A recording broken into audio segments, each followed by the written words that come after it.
vì cuộc đời chẳng có bao lâu, những nhu sầu xin gửi lại sâu, để từng ngày là những niềm vui, sống thật lòng chẳng màn dối gian, cùng bạn bè lang thang khắp mọi nơi, nhìn cuộc đời qua dây kín muôn màu, hòa mình vào thế giới đẹp tươi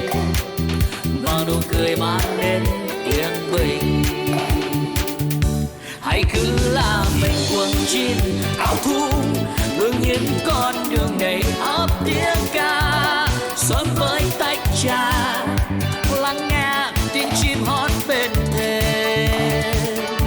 Hãy cứ là mình chẳng cần đổi thay, hãy yêu con người bằng chính con tim, hãy sống chan hòa để ngày mới ngập tràn niềm